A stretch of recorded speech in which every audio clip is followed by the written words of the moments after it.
Hello friend, आज की इस वीडियो में हम कुछ सिलेक्टेड 25 क्वेश्चन को करने वाले हैं। अगर आप किसी भी एग्जाम की तैयारी कर रहे हैं तो ये वीडियो आपके लिए काफ़ी इंपॉर्टेंट रहने वाली है। फ्रेंड, ये सारे क्वेश्चन पिछले कई एग्जाम में पूछे जा चुके हैं। तो चलिए फ्रेंड वीडियो को स्टार्ट करते हैं। यह वीडियो बायोलॉजी जीके जीएस से है, जो आप लोगों के लिए काफ़ी हेल्पफुल रहने वाली है। तो फ्रेंड चलिए वीडियो को स्टार्ट करते हैं क्वेश्चन नंबर 1 से। क्वेश्चन नंबर 1 है कि कोशिका में राइबोसोम का क्या कार्य है। जो कोशिका हमारे शरीर में होती है उसमें राइबोसोम का क्या कार्य है। ऑप्शन ए है डीएनए का ट्रांसलेशन, ऑप्शन बी है आरएनए का ट्रांसलेशन, ऑप्शन सी है कार्बोहाइड्रेट का ट्रांसलेशन और ऑप्शन डी है प्रोटीन का ट्रांसलेशन। तो इसका सही जवाब होगा डीएनए का ट्रांसलेशन। चलिए क्वेश्चन 2 की ओर आगे बढ़ते हैं। क्वेश्चन 2 है लिग्निन नामक पदार्थ जमा रहता है।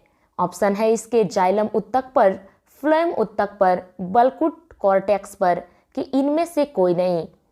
तो क्वेश्चन फिर से समझ लेंगे कि लिग्निन नामक पदार्थ जमा रहता है जाइलम उत्तक पर, फ्लोएम उत्तक पर, बल्कुट पर, कि इनमें से कोई नहीं। तो इसका सही जवाब होगा फ्रेंड जाइलम उत्तक पर, यानी कि जाइलम उत्तक जो कि पेड़ पौधों में पाए जाते हैं। जाइलम का कार्य होता है जल का वहन करना, जबकि फ्लोएम उत्तक का काम होता है भोजन को पौधे के समस्त भागों में पहुंचाना।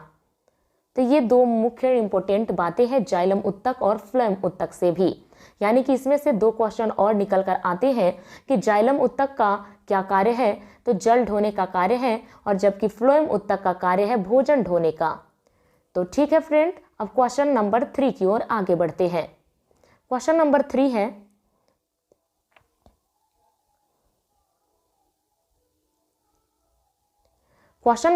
है विनिमय यानी कि क्रॉसिंग ओवर किस अवस्था में होता है। इसका ऑप्शन ए है जाइगोटीन, ऑप्शन बी है पैचिटीन, ऑप्शन सी है डिप्लोटीन और ऑप्शन डी है डाइकाइनेसिस। तो इसका सही रिप्लाई क्या होगा, सही जवाब क्या होगा? यदि किन्हीं को पता है तो आप कमेंट बॉक्स में जरूर बताने की कोशिश करेंगे। तो मैं इसका सही जवाब बता रही हूँ कि विनिमय किस अवस्था में होता है, तो विनिमय पैचिटीन अवस्था में होता है। तो क्वेश्चन 3 का option number B right answer. अब क्वेश्चन नंबर 4 की ओर आगे बढ़ते हैं। मनुष्य की आंत में पाए जाने वाला जीवाणु है। मनुष्य की आंत में पाए जाने वाला जीवाणु है जिसका ऑप्शन है option A Vibrio cholerae, option B Bacillus anthracis, option C Escherichia coli और ऑप्शन डी है कोरिने बैक्टीरियम। तो इसका सही जवाब होगा ऑप्शन सी एशेरिकिया कोली। मनुष्य की आंत में पाए जाने वाला जो एकदम छोटा जीवाणु होता है वो एशेरिकिया कोली कहलाता है। ये छोटे छोटे क्वेश्चन बहुत ही इंपॉर्टेंट क्वेश्चन रहने वाली है आप लोगों को एग्जाम में। ये कई सारे एग्जामों में पूछे भी जाते हैं और कई बार रिपीट भी होते हैं। तो यदि आप इस वीडियो को ध्यान से देखेंगे तो आपको ज़रूर समझ में आया होगा कि कैसे हर एक क्वेश्चन मोस्ट इंपॉर्टेंट क्वेश्चन है। अब चलिए क्वेश्चन नंबर 5 की ओर आगे बढ़ते हैं। क्वेश्चन नंबर 5 है साइनोबैक्टीरिया कहलाते हैं। ऑप्शन ए है नाइट्रोजन स्थितिकरण जीवाणु, ऑप्शन बी है ईस्ट, ऑप्शन सी है प्रकाश संश्लेषण जीवाणु और ऑप्शन डी है नीली हरी शैवाल। तो इसका सही जवाब होगा ऑप्शन नंबर डी नीली हरी शैवाल, जो कि साइनोबैक्टीरिया कहलाते हैं। अब बढ़ते हैं हम लोग क्वेश्चन नंबर 6 की ओर। लेग्यूमिनोसी कुल की जड़ों में पाई जाने वाली गांठों में कहलाता है। इसके ऑप्शंस हैं ए है बैक्टीरिया विरिडीन, बी है लेग हीमोग्लोबिन, सी है बैक्टीरिया क्लोरोफिल और डी है क्लोरोबीरियम क्लोरोफिल। तो इसका सही जवाब यदि पता होगा तो कमेंट बॉक्स में लिखेंगे। तो क्वेश्चन नंबर 6 का सही जवाब होगा लेग हीमोग्लोबिन। लेग हीमोग्लोबिन इसका सही रिप्लाई होगा।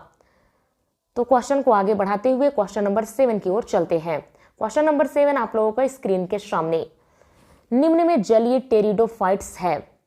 ऑप्शन ए है साल्विनिया एवं एजोला, ऑप्शन बी है सेलाजिनेवा व लाइकोपोडियम, ऑप्शन सी है ड्रायोटेरिस और टेरिस और ऑप्शन डी है इनमें से कोई नहीं। तो 7 का सही जवाब होगा ऑप्शन ए साल्विनिया एजोला। जी हाँ, साल्विनिया एजोला जो कि जलीय टेरिडोफाइट्स है। अब क्वेश्चन नंबर 8 की ओर आगे बढ़ते हैं। क्वेश्चन नंबर 8 है प्रकाश संश्लेषण हेतु सर्वाधिक क्रियाशील प्रकाश कौन है। यानी कि प्रकाश संश्लेषण में सबसे ज्यादा क्रियाशील प्रकाश कौन सा है। पहला है बैगनी प्रकाश, दूसरा है लाल प्रकाश, तीसरा है नीला प्रकाश और चौथा है हरा प्रकाश। तो इसका सही जवाब होगा क्वेश्चन नंबर 8 का सही जवाब होगा लाल प्रकाश, क्योंकि हम जानते हैं कि सूर्य से आने वाली सबसे ज्यादा प्रभावित किरणें, प्रकाश की किरण लाल रंग का ही होता है। ऐसे तो सूर्य में 7 रंग के किरणें शामिल होती है, पर लाल किरण सबसे ज्यादा इंपॉर्टेंट किरण होती है। तो क्वेश्चन नंबर 8 का सही जवाब होगा लाल प्रकाश। अब बढ़ते हैं क्वेश्चन नंबर 9 की ओर। क्वेश्चन नंबर 9 है कच्चे फल को पकाने के लिए जिस गैस का प्रयोग होता है वह कौन सी गैस है। कच्चे जो फल पकाते हैं जैसे केला, आम, ये पकाने के लिए किस गैस का प्रयोग होता है। इथेन, ऑप्शन बी है एथिलीन, ऑप्शन सी है कार्बन डाइऑक्साइड और ऑप्शन डी है ऑक्सीटोसिन। तो क्वेश्चन नंबर 9 का सही जवाब होगा एथिलीन गैस का यूज कच्चे फल को पकाने के लिए किया जाता है। अब क्वेश्चन नंबर 10 की ओर। निम्न में से पादप हार्मोन्स नहीं है, कौन सा है जो पादप हार्मोन्स नहीं है। ऑप्शन ए है जिब्रेलिन, ऑप्शन बी है IAA, ऑप्शन सी है फाइटोक्रोम और ऑप्शन डी है फ्लोरिजिन। तो इसका सही जवाब होगा क्वेश्चन नंबर 10 का सही जवाब होगा ऑप्शन नंबर सी फाइटोक्रोम। जी हाँ, यही इसका सही जवाब होगा। अब हम थोड़ा फास्टली क्वेश्चन की ओर आगे बढ़ते हैं। क्वेश्चन नंबर 11, अप्रकाशिक अभिक्रिया होती है। अप्रकाशिक अभिक्रिया क्या है। ऑप्शन नंबर ए है माइटोकॉन्ड्रिया में, बी है हरित लवक के ग्रैना में, ऑप्शन सी है हरित लवक के स्ट्रोमा में और ऑप्शन डी है कोशिका के केंद्रक में। तो इसका सही जवाब हरित लवक के स्ट्रोमा यानी कि option number C is the right answer. अब बढ़ते हैं क्वेश्चन नंबर 12 की ओर। क्वेश्चन नंबर 12 है प्रोटीन एवं वसा दोनों की प्रचुरता क्या कहलाती है। यानी कि कौन सा ऐसा फल है या फूल है जिसमें प्रोटीन और वसा दोनों ही प्रचुर मात्रा में होते हैं। ऑप्शन ए है नारियल में, ऑप्शन बी मूंगफली में, ऑप्शन सी नंबर सोयाबीन में कि ऑप्शन डी सूर्यमुखी में। तो इसका सही जवाब होगा मूंगफली में सबसे ज़्यादा मात्रा में प्रोटीन भी और वसा यानी कि तेल मूंगफली में पाया जाता है। अब चलिए आगे बढ़ते हैं क्वेश्चन नंबर 13 की ओर। शक्कर गन्ने के अतिरिक्त किस फसल से प्राप्त होता है। यानी कि चीनी, और गन्ना का मतलब ईख होता है। हम जानते हैं कि गन्ना से ही शक्कर और गुड़ प्राप्त होते हैं। तो शक्कर गन्ना के अलावा और कौन सा फसल से प्राप्त होता है। इसके ऑप्शन है शक्करकंद से, बी है आलू से, सी है कुचला से और डी है चुकंदर से। तो क्वेश्चन नंबर 13 का सही रिप्लाई होगा चुकंदर से, कि शक्कर चुकंदर से भी पाया जाता है। अब है क्वेश्चन नंबर 14, कौन से प्रोटीन दालों में अच्छी मात्रा में पाए जाते हैं। ऐसे तो दालों में प्रोटीन ही पाए जाते हैं, लेकिन कौन से दालों में अच्छी मात्रा में सबसे ज़्यादा मात्रा में प्रोटीन पाए जाते हैं। ऑप्शन ए है लाइसिन व थ्रियोनिन, ऑप्शन बी है ल्यूसिन व वेलिन, ऑप्शन सी है ग्लूटामिन व ग्लाइसिन और ऑप्शन डी है प्रोलिन व वेलिन। तो क्वेश्चन नंबर 14 का ऑप्शन नंबर लाइसिन व थ्रियोनिन ये होगा सही जवाब। याद रखेंगे, लाइसिन व थ्रियोसिन होगा सही जवाब। अब बढ़ते हैं क्वेश्चन नंबर 15 की ओर। क्वेश्चन नंबर 15 है कौन सा पादप उत्पाद नहीं है। ऑप्शन ए है कैफीन, ऑप्शन बी है पिपेरिन, ऑप्शन सी है निकोटीन और ऑप्शन डी है सैक्रिन। तो फ्रेंड क्वेश्चन नंबर 15 का सही जवाब होगा सैक्रिन, इसका सही जवाब होगा। अब बढ़ते हैं नेक्स्ट क्वेश्चन की ओर। नेक्स्ट क्वेश्चन है 16, दधि पदनाम पद्धति एवं आधुनिक वर्गीकरण प्रणाली के प्रेषक या वर्गीकरण में महत्वपूर्ण योगदान विप्रसिद्ध वैज्ञानिक था सिस्टेमा नेचुरी नामक पुस्तक के लेखक कौन है। तो इसका ऑप्शन है कैरोलिस लिनियस, बी है ग्रेगर जॉन मेंडल, सी है लुई पास्चर और डी है चार्ल्स डार्विन। तो क्वेश्चन नंबर 16 का सही जवाब होगा option number A Carolus Linnaeus, जो कि सिस्टेमा नेचुरी नामक पुस्तक के लेखक रहे हैं। अब क्वेश्चन नंबर 17 की ओर। आर्थ्रोपोडा जंतुओं में हल्का नीला रुधिर किसके कारण हो सकता है। हीमोसाइनिन के कारण, ऑप्शन बी हीमोग्लोबिन के कारण, ऑप्शन सी हीमीन के कारण और ऑप्शन डी है पोरफायरिन के कारण। तो क्वेश्चन नंबर 17 का सही जवाब होगा हीमोसाइनिन। ये हीमोग्लोबिन तो होने के कारण रक्त का रंग लाल दिखाई देता है, न कि नीला। हीमोग्लोबिन यदि रहेगा तो रेड दिखाई देगा, जो कि मनुष्यों में पाया जाता है लाल रक्त।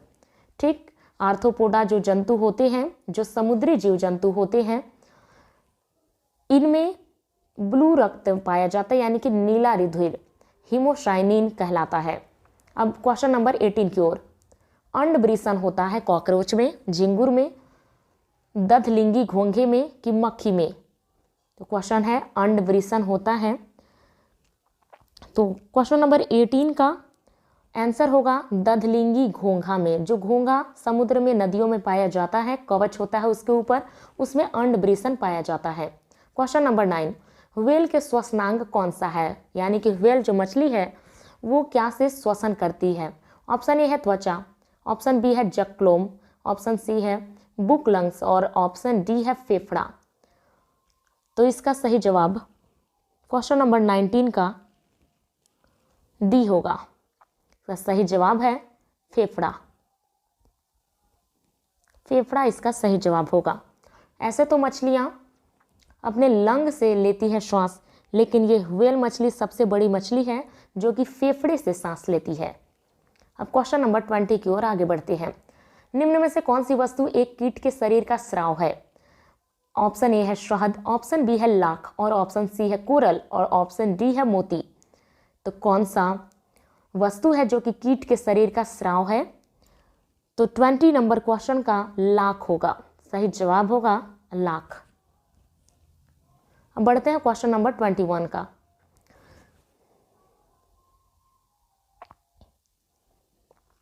युगलीना में पर्णहरित अर्थात क्लोरोफिल होता है, फिर भी इसे जंतु मानते हैं क्योंकि यह ऑप्शन ए है जंतुओं की भांति श्वसन करता है, ऑप्शन बी है जंतुओं की भांति जनन करता है, कि ऑप्शन सी सूर्य के प्रकाश की अनुपस्थिति में जंतुओं की भांति पोषण करता है, कि ऑप्शन डी इनमें से एक संकुचनशील रितिका होती है।